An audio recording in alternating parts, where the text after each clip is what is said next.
Let's face it, we all struggle with self-confidence sometimes.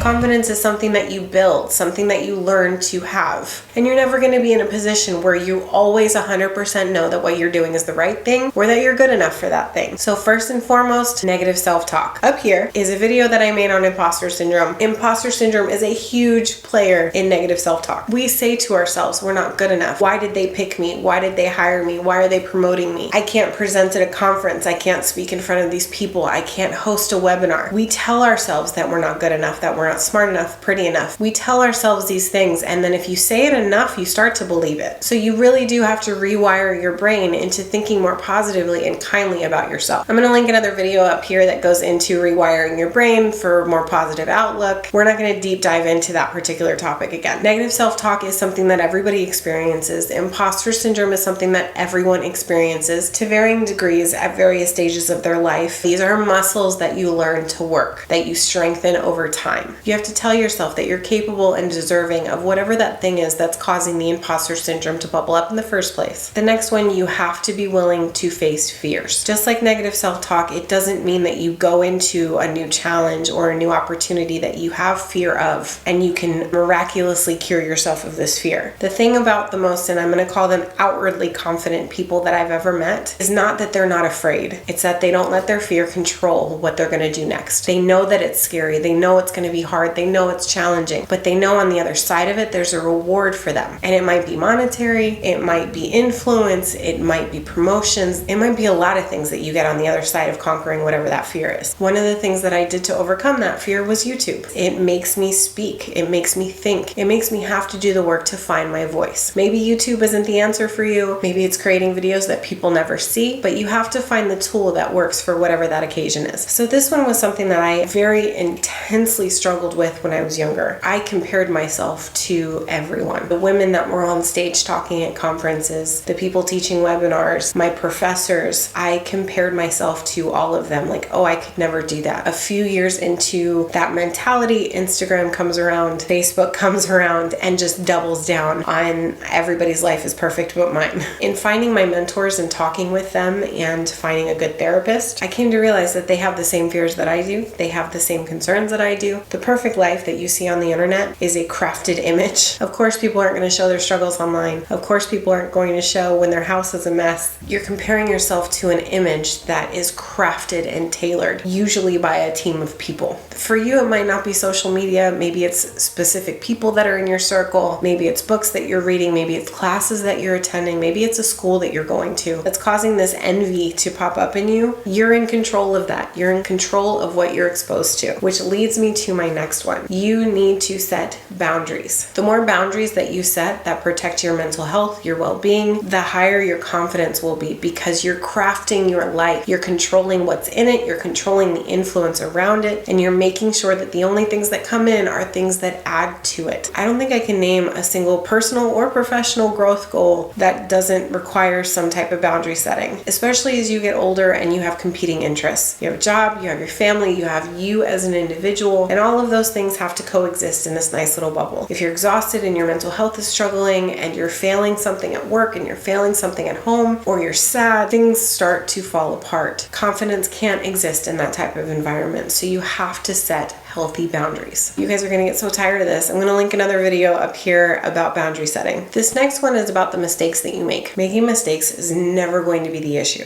Thinking through your mistake, learning from that mistake, figuring out what you could have done better, taking that into your future is a beautiful way to move forward. Where it goes wrong, especially in the context of trying to build your confidence, is when you struggle to move past that mistake. I have coached so many professionals that talk to me about the mistakes that they've made from 10 years ago that have no impact in their life today, that they feel like they just can't move past. So I always give them this story. Very early on in my HR career, I made a huge mistake in payroll. Someone got paid a lot of money that they should not have gotten paid, and it was 100% my fault. It was a data entry error. So we would run payroll Monday, checks were cut Tuesday, they'd be direct deposited Thursday. So Friday morning, the head of finance notices that payroll is significantly more than it normally is, comes to talk to me. It took 5 minutes minutes to figure out what went wrong. Me, again, baby HR, goes into my then president's office with my head down, like, hey, I made a mistake. This is what I did. And I know that I was shaking. I don't remember if I had tears in my eyes or not. I was not afraid of this person. I, in fact, really loved working for him, and he had never done anything that would cause me